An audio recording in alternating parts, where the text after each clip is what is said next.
Woo!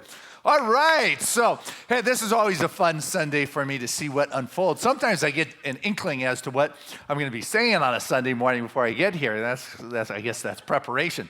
And this is time where you get to experience 35 years of preparation and impromptu in the moment. So I do this a couple times a year, at the beginning of the year and before classes begin, gives you an opportunity to kind of see what may take place within class and the dialogues that and topics we explore.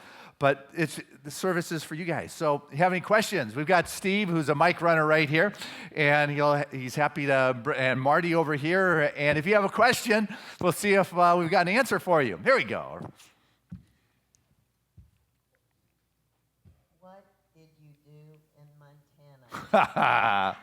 Well, hey, thank you for asking. You did notice I was gone. Well, from the spiritual side of things, what I think is very valuable, or at least in my world, is I go full on when I'm here. You may only see me for an hour on a Sunday, but I'm just actually alive and available to service the ministry every day of the week. I try to take Mondays off, but there's always activity. It's always on my mind. So I'm a firm believer that I give all that I am, and then I believe one takes a chunk of space to once again replenish. And if there's a good balance between replenish and giving, then you can live your passion, you can live your joy, and then you go back and you recharge, which makes me only want to come back here more on a Sunday because I have so much more to share. And before I have an opportunity to get to, our society talks about burnout and exhaustion and all these chronic things.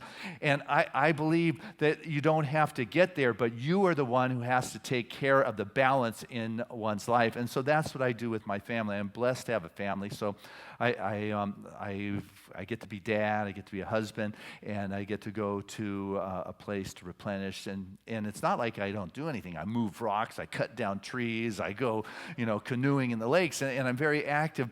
But it's what allows me to come back and be energized for you guys year after year after year. But what's important that I really want everybody to understand is that you have to be the one who's responsible for creating balance in your world, because life and people around you will think, can't you just do one more meeting, or can't you just come here in one more day? And so what is valuable for me is that I do this and I remove myself from the town, so I absolutely just have to be with God and the trees and the meditation and the deers and the blue skies and hiking in the thick forest. It's just magical. So that's what I think is valuable for me. So thank you for asking that. Hey, Candace. Where does Jesus fit in religious science? Do we pray to Jesus? Okay, a good question. Montana, they've got signs all over. He dies for you, live for him kind of thing. So it's a very valid question in our Western culture. And pretty much it was just Bible-oriented in the Western culture for a long time. What we have seen in our generation, in our time, is the emergence of this New Thought movement that begins to recognize that, there are these universal spiritual truths that weave themselves through all the great religions. And so what we believe, what religious science believes, and the founder of religious science is Ernest Holmes. And Ernest Holmes said, hey, this philosophy isn't a revelation to me, but rather it's a compilation or a correlation of those common threads of truth, those universal spiritual principles. And he put them together in what was known in his book as the Science of Mind. And Jesus was a very strong influence in Ernest's life. He grew up in the Northeast and raised in a Bible culture. But what he came to point out for us about Jesus is that he was a man who exemplified a level of consciousness, a state of awareness that we like to call the Christ consciousness. Some will call it the Buddha consciousness. Others can call it the Krishna consciousness. But the Christ consciousness is such a sense of connectedness with spirit, with the life force, with that principle, that there is no otherness. All separation dissolves. And so he who sees me sees the one who sent me, which is God. I become a transparency. I become a revelation.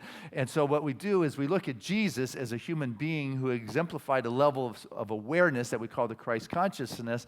So it is a man, Jesus, who was a great teacher. what came forth from him was phenomenal. Love your neighbor as yourself. Turn the other cheek. The teachings, the Beatitudes, they're phenomenal. But they're like the great cultures. They all talk about that kind of connectedness with the infinite source. And so we look at the man Jesus as a phenomenal teacher, exemplified a level of consciousness, of mysticism, of connectedness with the infinite where there is no otherness. And so the way in which one goes, to God is through that state of consciousness, not through a man, not through a human being, but one who has become an example, a prototype of what is possible, of the possible human. He said, what I did, you can do too. He said it very clearly, what I have done, you can do, and even greater than that. And the way you do that is through that state of awareness, that state of consciousness. That is the way. It's not a man, it's not a person. It is that spiritual connectedness to a source that becomes the way.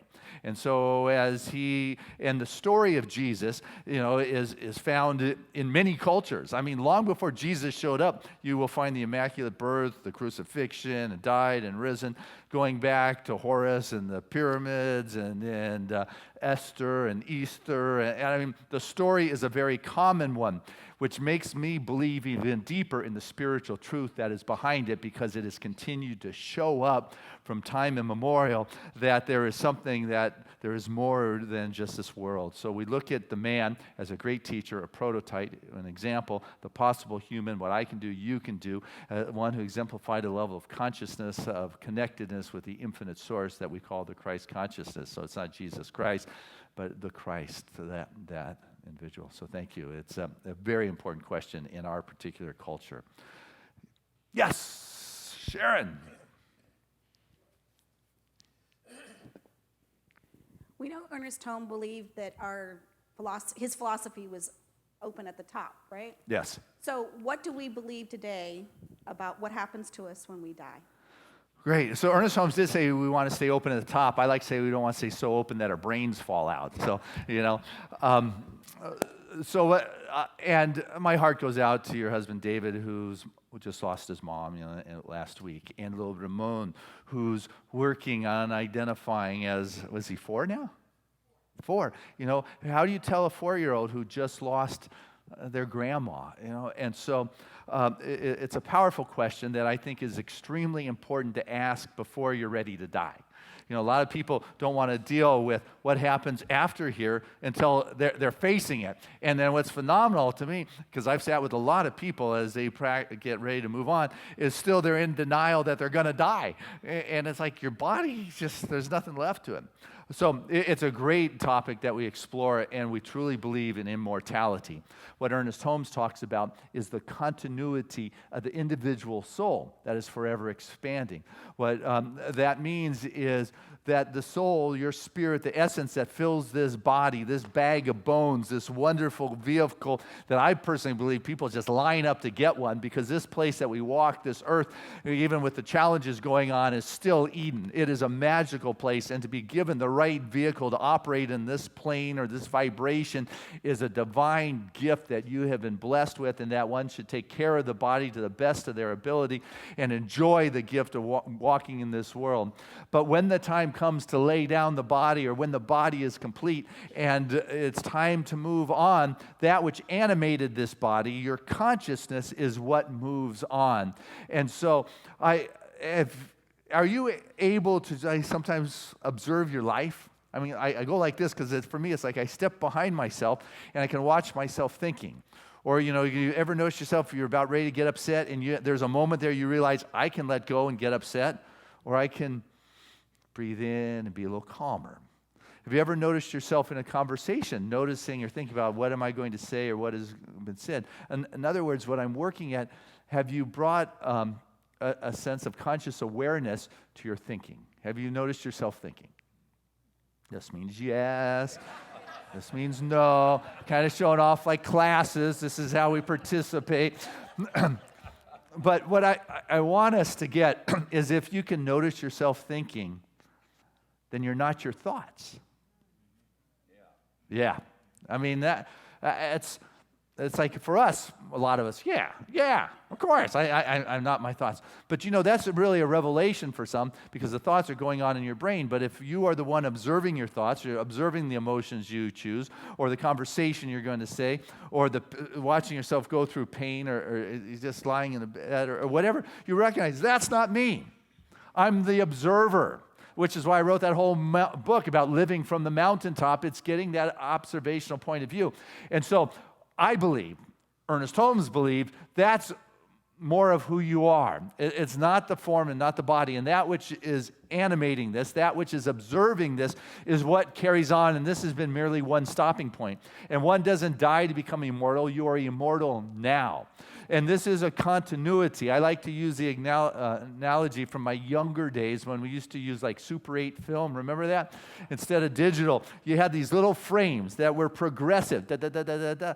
Well, this is one of the little frames. You had life coming in here, and you got life going on, and that's the continuity that we're talking about. This is the continuity of the individual soul that is forever expanding. So it's not like you die and then you go and, I don't know, you're judged and all that thing. You are the one who gets to all of a sudden take a look at, wow, look at these behaviors or thoughts or actions kinds of things. But you move on because we're learning, we're growing, we're expanding. And so I believe that those that you were connected with here, your loved ones, love brought you together. That's what love does. Love, I believe, is multidimensional, which means it's not just here, it transcends time and space. So the love that brought you together here is the same kind of vibration or energy, you can call that what you want. That is what will bring you together until that comes to an end, for whatever the reason. So I think for Ramon or family and love,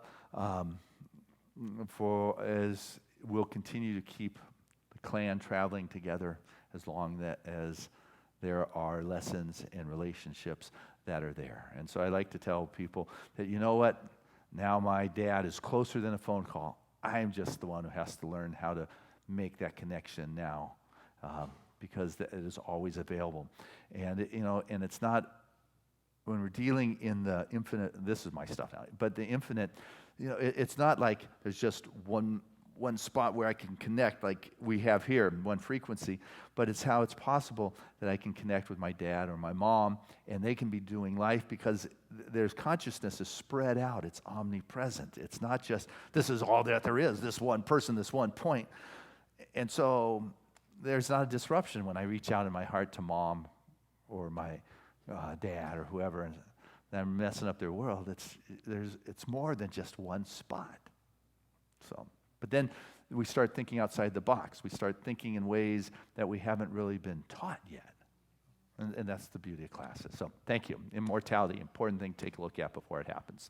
Yes, Denise. Hi. Hello. Staying in that same subject of death and dying, transitioning, how does one stay in the affirmative when you're with loved ones that are not quite transitioning, and how do you look beyond the outer conditions? Okay. Yeah. So how are you with someone who's transitioning and they haven't gone yet, and how do you stay affirmative and positive? Well, I think that is a very transformative and healing time in somebody's life, and we're caught up on time here, whether it's a day, whether it is years that somebody works on the transitioning. I was just with a dear friend in Montana whose grandfather just died at 102. And he said they were all together. He got pneumonia. They went into the hospital. They all sat around. They were talking.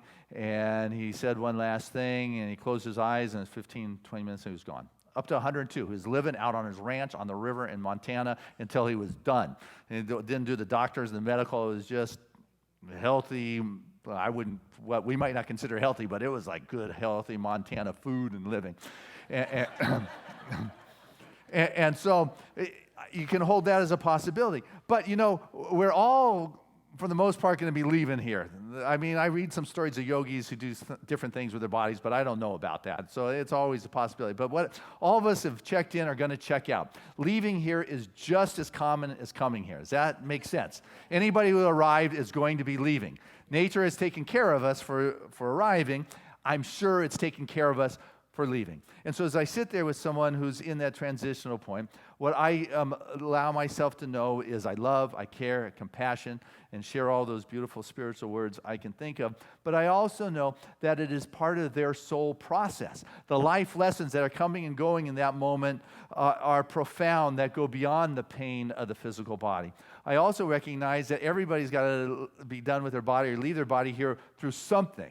So you can close your eyes at 102, or you can have cancer and take 102 days to. There's not a right and there's not a wrong. It is the process that individual is going through, and when one is complete and they're done, that's when they're done. And I believe that the soul has some play and say into that. And a lot of times when people are having difficulty leaving is because they may not be, and some are very comfortable and have difficulty leaving. But there's as many different particular reasons, whether it is a mom giving a family an opportunity to complete itself, whether it is, it just varies. And so it's not for me to articulate and say, I know this, but to stay affirmative, as you're saying, with love, with caring, with compassion, to help make somebody as comfortable and help them remain conscious in the process. I believe that a lot of times people will slip away for a couple days before they leave this world, but the body isn't done. It's an opportunity for that spirit to move beyond some of the drugs that are in the body, for them to process what needs to be. And there's just so many variations. And so what's valuable is to sit there and be open to what comes. And it's not say this is the way it is or this is the way it is, but rather this is a possibility and this is a possibility and this is a possibility. And it is a person's personal process of completion from this world for their soul lessons to be embraced in some way. So I just assume it's a natural part, the transition. So how about in the back? Let's go with Sasha. Good morning. Good morning. How's it going? For the younger generation, and I guess maybe this is for any generation, there's a lot of expectations that we set on ourselves. And how do we move into a place of trusting instead of having it be anxiety-ridden? Yeah. So how does one move into what there's to do, trusting as opposed to anxiety? And so the thing with trust, I found, is you just got to take the step. And the more you take the step into the stretch, into the dream, into the vision, the more comfortable one will become in terms of knowing that it will be taken care of. The first time you step into the unknown or you step off the cliff, you don't know what's going to happen. But the more you step into your vision, the more you begin to recognize it's going to be okay. It may not move in the direction I thought, but it's going to be okay. And when you begin to recognize that everything's going to be okay, even if it gets messed up, then there's a little less tension and there's a little less anxiety. But for me, what I find as the barometer for my movement into that unknown vibration where there's this wall of concern about really screwing it up is that I follow my joy.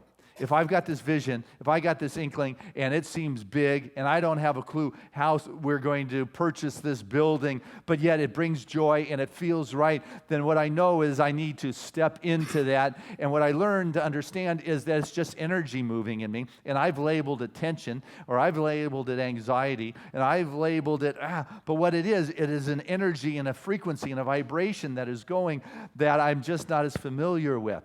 You know, every morning when I step out here, I've got energy going on inside of me because I don't know what is next, but I've done it so many times that I've discovered it usually turns out all right.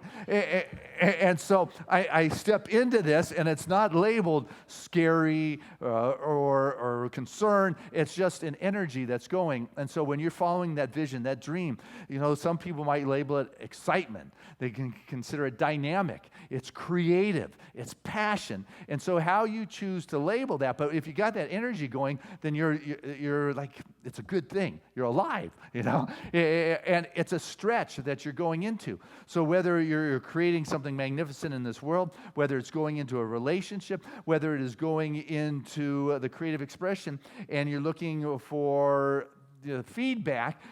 Artists never know. You know, it's like Van Gogh was putting out stuff, and he wasn't appreciated for it, but he was doing what was inside of him. And when you do what's inside of you, the fulfillment that comes far exceeds that nebulous, transparent wall that was labeled tension, which was just energy that you have to step into. And as you do, it's like you're thrusted by it into the path, and then things start moving quickly. And then you're, whoa, and then you get to steer it. So, thank you. One more question. There we go. Right there. Do you think that CSL is basically government-free, as in there's no control, like a separation of church and state? The Centers for Spiritual Living is organizationally government-free or government-free of the country? Concept that it believes in separation of church and state. Yes, absolutely. And so, and the beauty of that is that we're dealing with spiritual principles. And so what I like to do is take the spiritual principles and apply them to the social dynamics of our day. And so, how does the spiritual principle of peace play out with what's going on in our world? How does the spiritual principle of wholeness or healing play out with what's going on in our community? And so these universal spiritual principles are not just to be kept inside a building in a church, but rather I need to take them out into the world that I live in. And what we all get to be are the spiritual leaders within our office, within our business, within our family, within the world. And the more people that are bringing the new thought, we're part of the new thought movement, a new thought to a perspective that is being fed to us and say, hey, maybe I can look at it a little differently here. And just bring a new conversation to the table, I think, is very valuable. And so is there a separation of church and state? Yeah, there is, and it's important that we bring our spiritual philosophy to our daily lives. So, okay. Tell you what, one more question. Yes, that hand went up quick. Marty, here.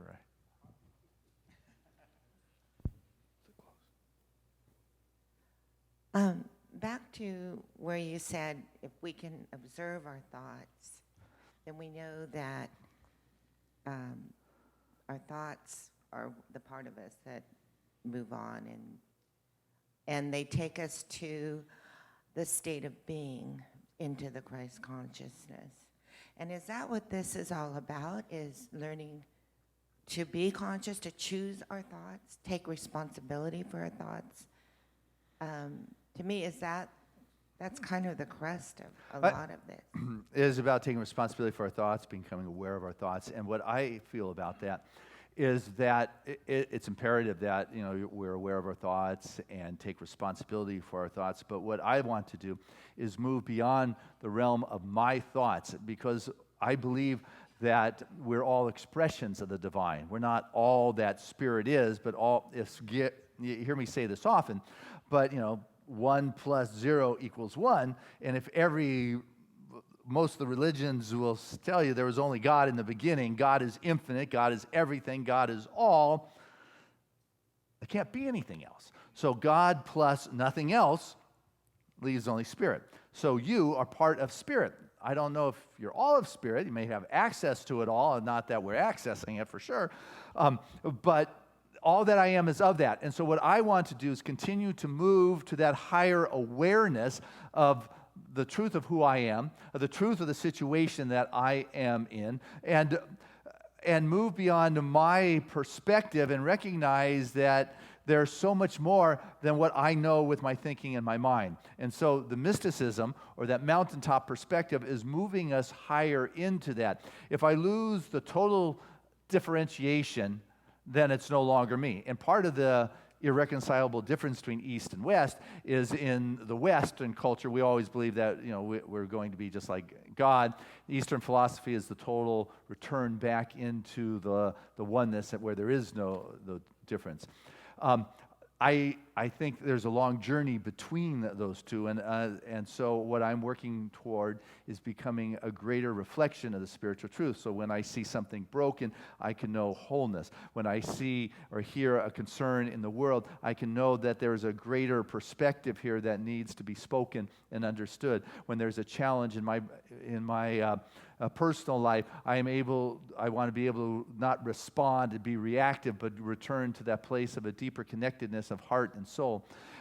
When there's a challenge within the workplace, it's important to not get caught up and realize that there's something that needs to be known here and a higher perspective brought forth. And so what I want to do is move beyond my personal thoughts and be influenced by that greater perspective and bring that forward into all things.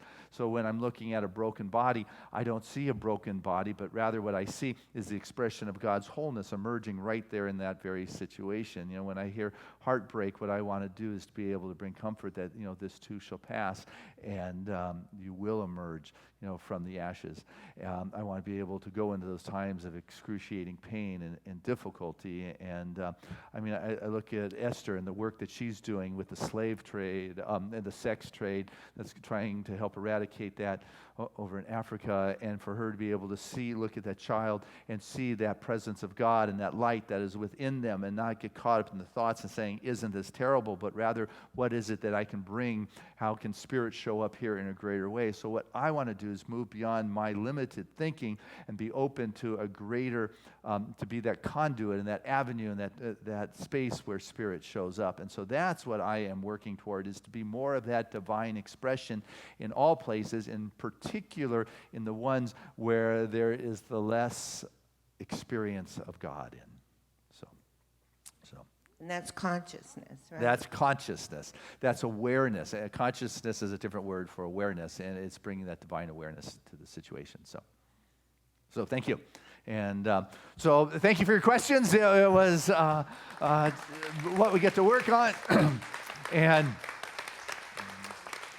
so, within classes, then we get into dialogue with that. And, you can say, Christian, that's just a bunch of bull. And that gives us an opportunity to have a dialogue and explore, because there's many perspectives. But what we want to do is to expand our realm of possibilities here.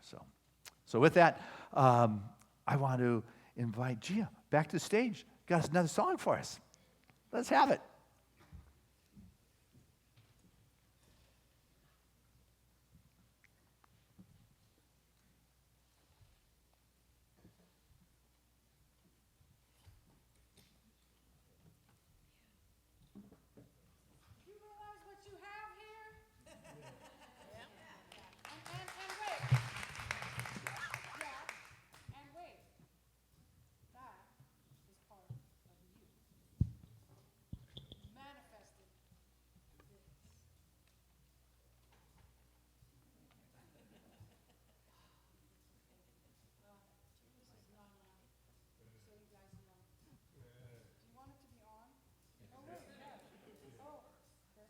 Switch. There's a switch. I didn't know. Thank you.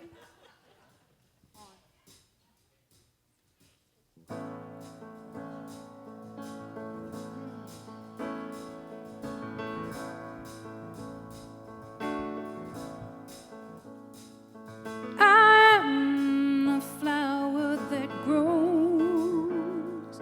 I'm a wave that rolls. I'm a shining star. I am able to see it. I'm able to feel it in my heart.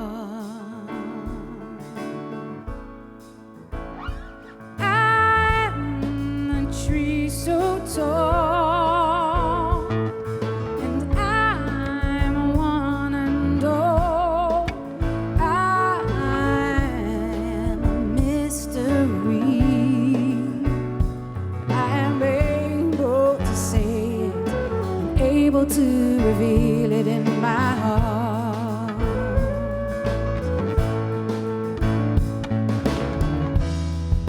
The sun that I see pouring down is coming from my mind.